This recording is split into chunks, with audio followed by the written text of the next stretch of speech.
BookTube, it's Missy, and today I'm here to share with you guys my extremely late August wrap-up for 2017. I know I'm really late. P.S. Yes, I do have a cold, and that's why I sound nasally, so let's get started on the books before I lose steam. There were two readathons that I participated in the month of August. There was a Yearathon Readathon, which is a Goodreads group. I believe the link down below if you want to join. September's readathon is already over. I do apologize. I can't even remember what the theme and challenge was because I didn't participate in them. And then, of course, there's one every single month. So if you want to do October's, join now, and then you'll know what October's is. Yes, and then the second readathon that I participated in was the hashtag The Reading Quest, which was a month-long readathon. It's actually over in 4 days, which is September 10th. And I had a lot of fun doing that as well. I still need to add up all my experience and health points. I'm sure I didn't win because I didn't read all the books, but I had fun nonetheless, and that's all that matters. The first book I want to talk about is this here, Into the Water by Paula Hawkins. Now, I started this book during the BookTubeathon, which was the last week of July, but I didn't get to finish it during then, and so I finished it a few days later at the beginning of August. I gave this book 3.5 stars. This is the second book written by Paula Hawkins, and the second book, obviously, that I've read by her, and both of her mysteries were just meh. They're just okay. This one in particular kind of drove me crazy because of two reasons. One, there's 15 main characters that you have to know who they are and how they intertwine and yada yada. So I didn't even know who all the people were until the second half of the book, which is like part 2 of the book. The first half, I'm like, okay, who is this person again? Why does she matter? It was all very confusing. And the second reason is all of the characters were blaming each other for the entire book.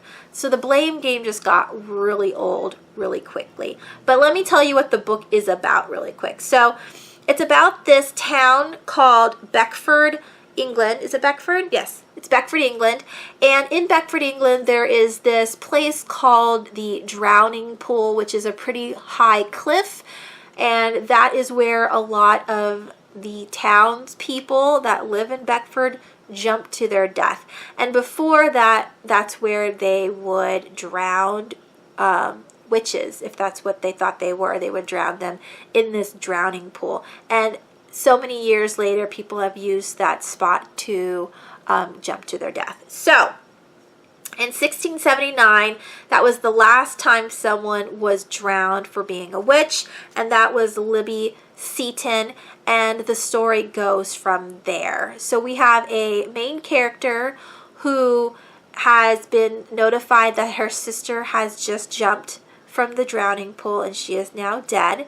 We find out that that sister has been writing a story about the drowning pool, about Libby Seaton, about all of the other women who have jumped in the past up until the most recent years where two girls from the town in the last 6 months, I think, have jumped.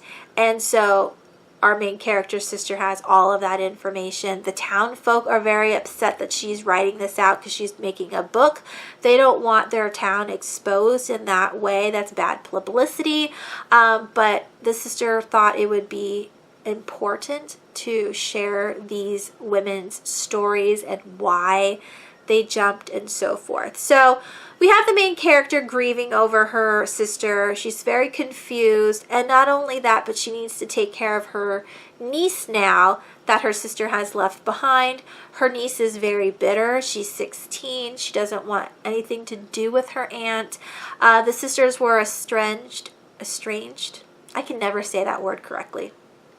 They weren't on speaking terms for many, many years, and it's because of a misunderstanding, which is one of my pet peeves in books. I absolutely despise misunderstandings, and I don't know why it's used as a plot point, like why they use it to make the plot move along. I just really hate that. Like, say what you gotta say. Don't make people think that you're doing something when you're not. That just drives me nuts. Basically, I thought the book was just okay. Like I said, 3.5 stars. I thought the twist was not unique, but I didn't see it coming. I could have sworn it was somebody else who the killer was, and that's normally what happens in mystery books that I read. I never know who the killer is, so the book got me there. But all the characters that were a part of the plot, it was just too much. It was too much. So much so that I had to take notes on who everybody was. So I have like all of the siblings. I have all the townspeople. I have why they're connected. I have the police and his dad and his wife and yada, yada, yada, yada, yada. So if you like Paula Hawkins, you really liked Girl on the Train, then you may want to pick up Into the Water. Like I said, it's an okay mystery, but it's not something to brag about, and so, whatever. The next book I have, or the next two books I have, I already made a video on these two books, so I will leave that video link down below if you want to watch the reviews for these. So I'm just going to briefly talk about both of them. This is The Rites of Azathoth by Frank Cavallo. This is an occult crime thriller. It's got the detective here, Diana, who has to solve a murder case. The murderer is supposed to be this elderly blind gentleman who escaped prison.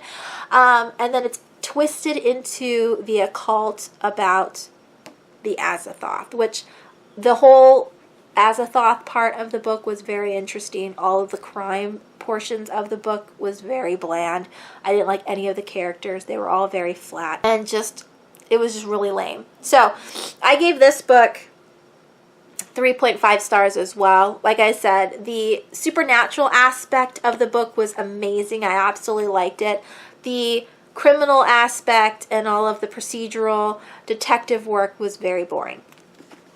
Next I have here Crowns of Croswell. This is a YA middle grade-ish fantasy about a girl who goes to a magical school for the first time. And I gave this book, it's by D.E. Knight, excuse me. I gave this book 4.5 stars. I absolutely loved it. I hope this has a sequel because our main character is very interesting and I want to know more about this world. The next book that I read, and all four of these books that I'm talking about, I finished all in the first week of August, so that was exciting. Next I have here Hannibal Rising, and this is by Thomas Harris. As you can see, this is the fourth and final book in the Hannibal Lecter series, and I would consider this to be a prequel to Hannibal Lecter. So the first book is Red Dragon, and in Red Dragon we just meet Hannibal Lecter. We know that he was arrested and put into a mental hospital, and our main character in that book goes to speak to him, but that's the first time we get to meet Hannibal Lecter. This book talks about Hannibal Lecter, where he lived in Lithuania, where he lived in this, castle-like thing. It's World War II. The Nazis are coming in and taking over all of the homes. They're raiding it for Jews and killing everybody off or taking them as prisoners. And in Hannibal Lecter's case, he was taken prisoner, him and his sister, but the rest of his family were murdered. It was so interesting. I absolutely loved learning about Hannibal Lecter as a small child and how he came to be who he is today. Like, even though he's a fictional character, why he is the way he is in the next three books. I gave this one 4 stars. I just really enjoyed it a lot. If you like Hannibal Lecter, I would definitely read this book. It might be beneficial if you want to read this book first, and then the next books will be like a continuation. So this is when he's a child, then you have Red Dragon and Silence of the Lambs, and then the last one is Hannibal Rising, or excuse me, this is Hannibal Rising. The last one is Hannibal, what's the last one called? Oh, just Hannibal. That's the last book. And that one's like the end of Hannibal Lecter and his story. So you could probably read this first and then go in that order. Really enjoyed it. All right. By the way, this is a adult horror, thriller, crime book series.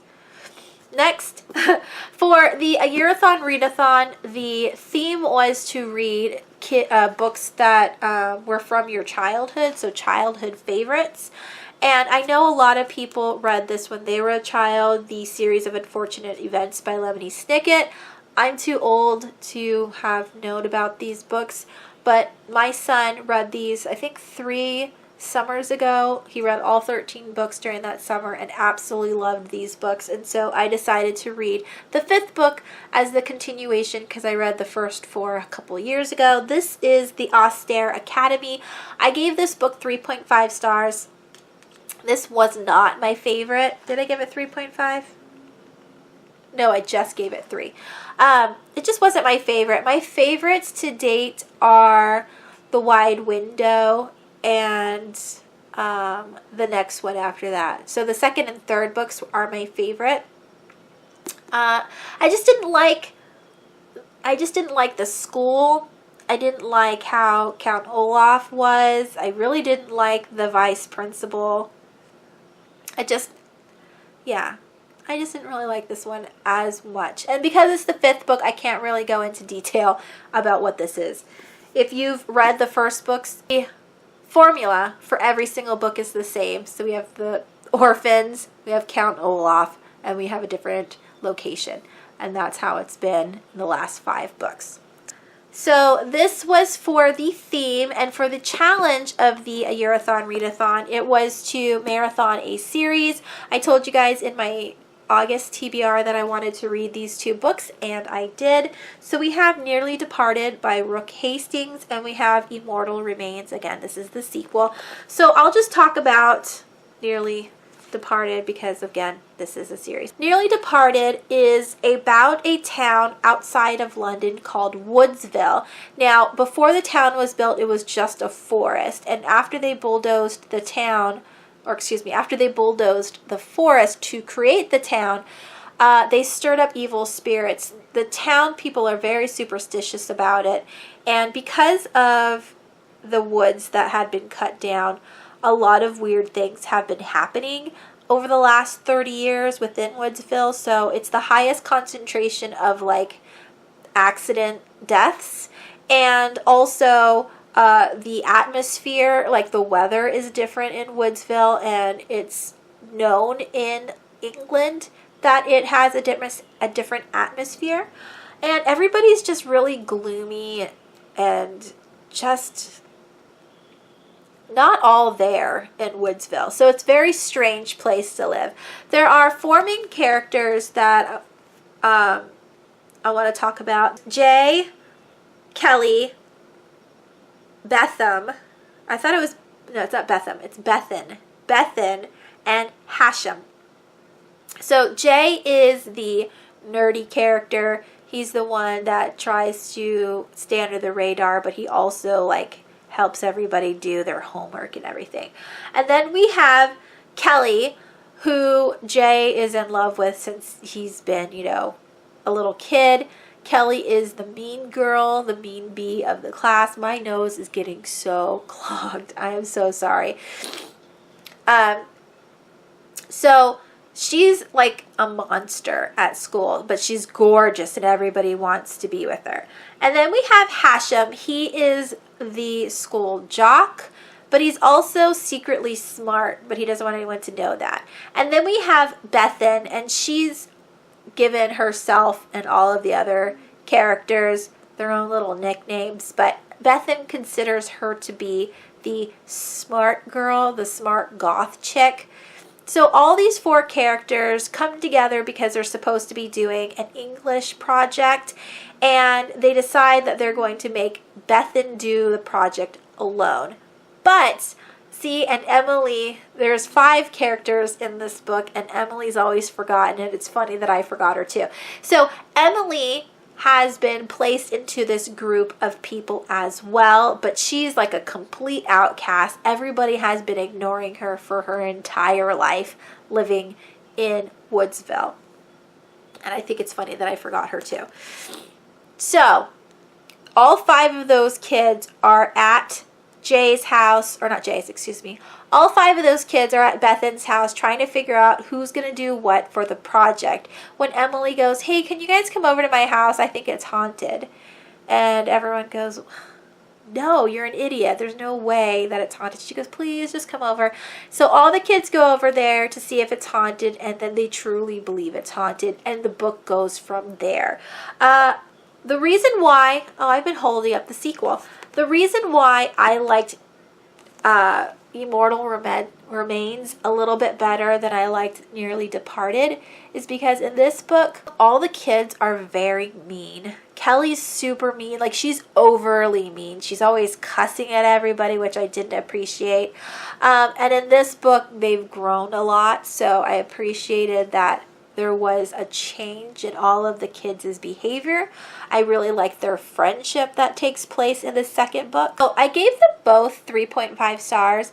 This one is more a 3-star and this one is more a 4-star. But I did enjoy them together as a whole. There's supposed to be a 3rd book, I think. That's what I saw on Goodreads. But Brooke Hastings has been writing it for a really long time, and I don't know when it's going to come out. So if you like ghost books, you might want to pick these up. It's pretty fast-paced, and I did enjoy it for the most part. But it's not a great ghost story mystery. It was just okay, but like I said, this one was a lot more interesting, and I liked the characters more because they've grown together, whereas this one, they just started out and they all hate each other. So there's those 2. Hopefully all that made sense.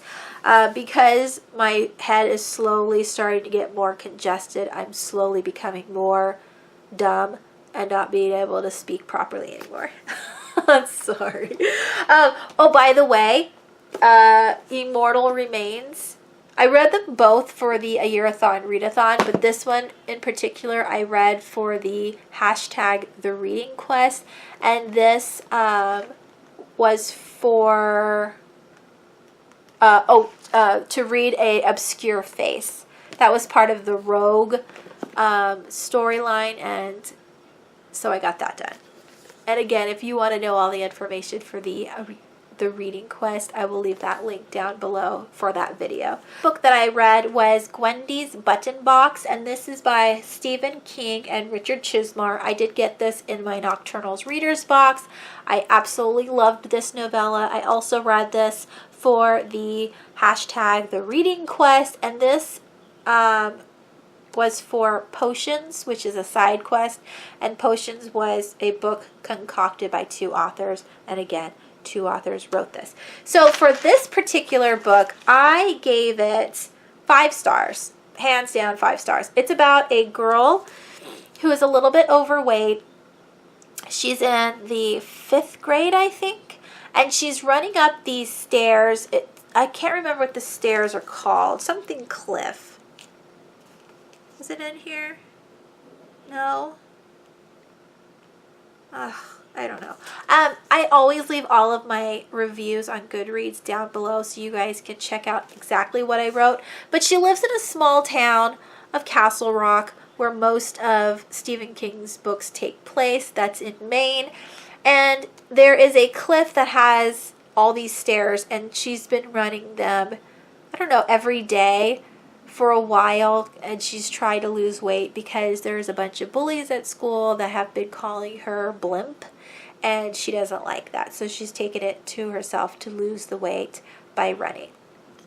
One of those days that she's running, she meets a man in a bowler hat sitting on a bench, and he says, I have this box for you that I want you to keep. And on the box there are these different colored buttons. There is a red button and a black button, and then you also have 2 little drawers on the side with levers. One lever gives silver coins, like silver dollars, and the other lever dispenses chocolate animals, like, you know, little animals, frogs and giraffes and all that stuff.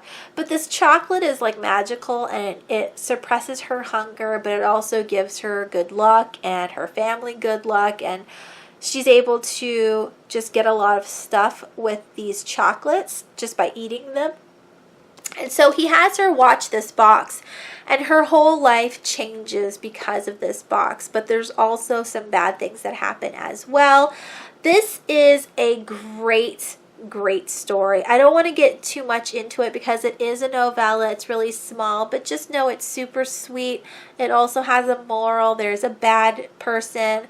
It's a little bit creepy, but not scary. This is a very tame Stephen King story, and if you haven't read it yet, I would definitely pick it up. Again, it was a 5-star read. I absolutely loved it. The next book that I read was The Bakersville Dozen by Christina McBride. I received this for free for an honest review by Skyhorse Publishing, so I want to thank them again for sending me this book. I read this for the Reading Quest main character quest line, which was to read a book that had less than 500 ratings on Goodreads. And again, it has less than 500. This is a YA mystery thriller, and I gave it 3 stars. It was just okay. It's about 13 girls, even though it says dozen. It's about 13 girls who have all, sorry, I have to change my hands, who have all been selected and recorded onto this video. Now, the video exposes them during like their best moments of their life. So like one of the girls is a good designer, and so they have her, you know, winning an award for that. And one is like a good like pianist, and she's going to go to Juilliard, and so they have a video on her doing that.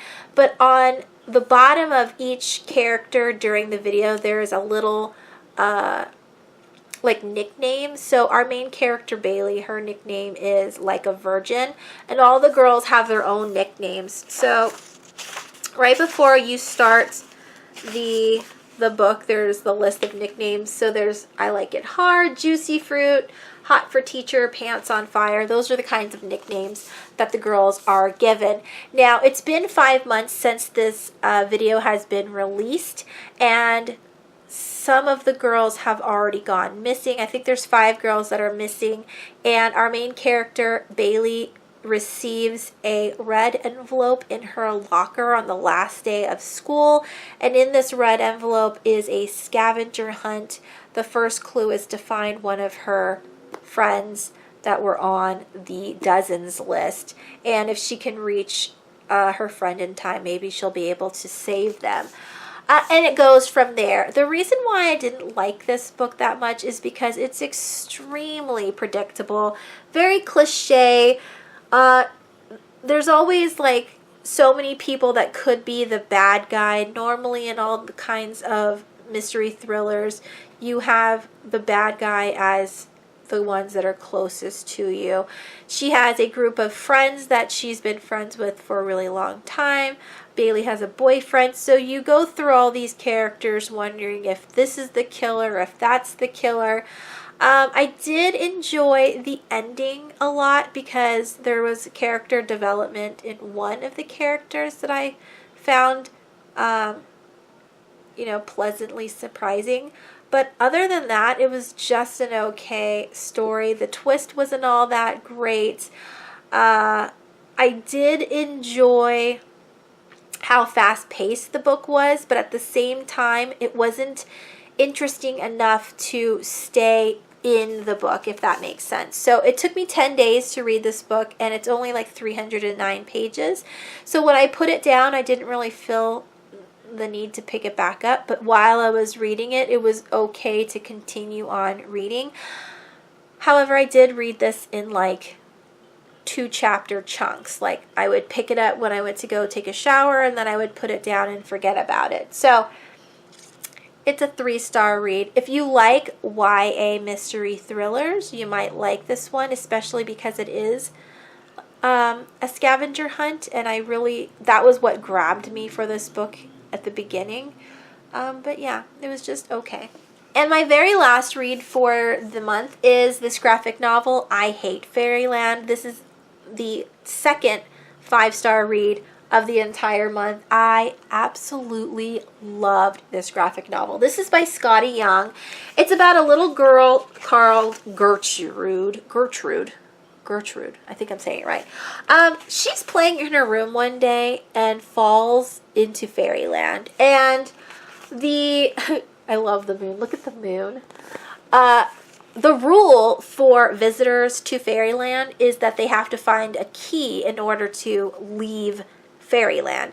So Gertrude isn't very smart, or at least game-wise, she's not very smart, and it's taking her forever to find this key. 27 years, forever. So now she's like a grown woman stuck in a little girl's body, and she's super bitter. She hates everybody. I mean, this picture right here at the beginning is exactly what Gertrude stands for. She just hates fairyland, hates everybody in fairyland. She just wants to get out, and she can't figure out how to do so.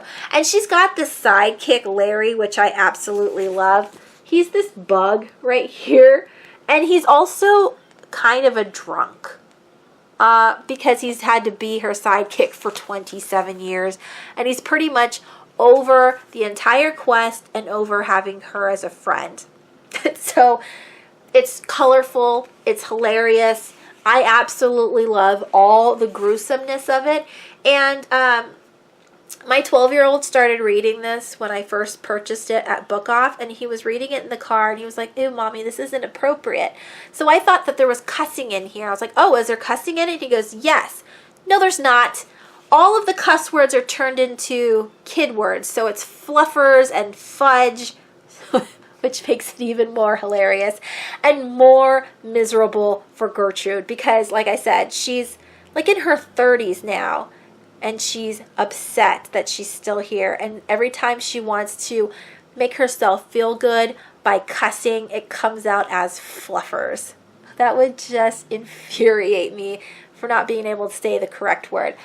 So yes, I've heard that the second book in this duology isn't as good, but if you wanted to read I Hate Fairyland and you like Fairyland, but you also like blood and guts and humor, this is like a satire of, you know, Fairyland, I would definitely pick up this book. It was wonderful. So I had 2 5 stars, 1 4.5 stars, a whole bunch of 3.5s, and a couple 3s. Overall, it was an okay reading month. I think I did pretty well overall. Yeah, and that is all of the books. I hope you enjoyed these reviews. Again, all of the links will be down below to the A Year-a-thon Readathon, to my TBR for the Reading Quest Readathon, for all of the reviews for all these books if you want in-depth reviews for them all, because I am sick. I normally can't do a verbal review anyway. So yeah, look down below if you want more information on everything I read in August. Let me know down below what you read in August. I'm always interested. And that is it. Hope you guys have a very good rest of your week, and I will talk to you guys soon. Bye!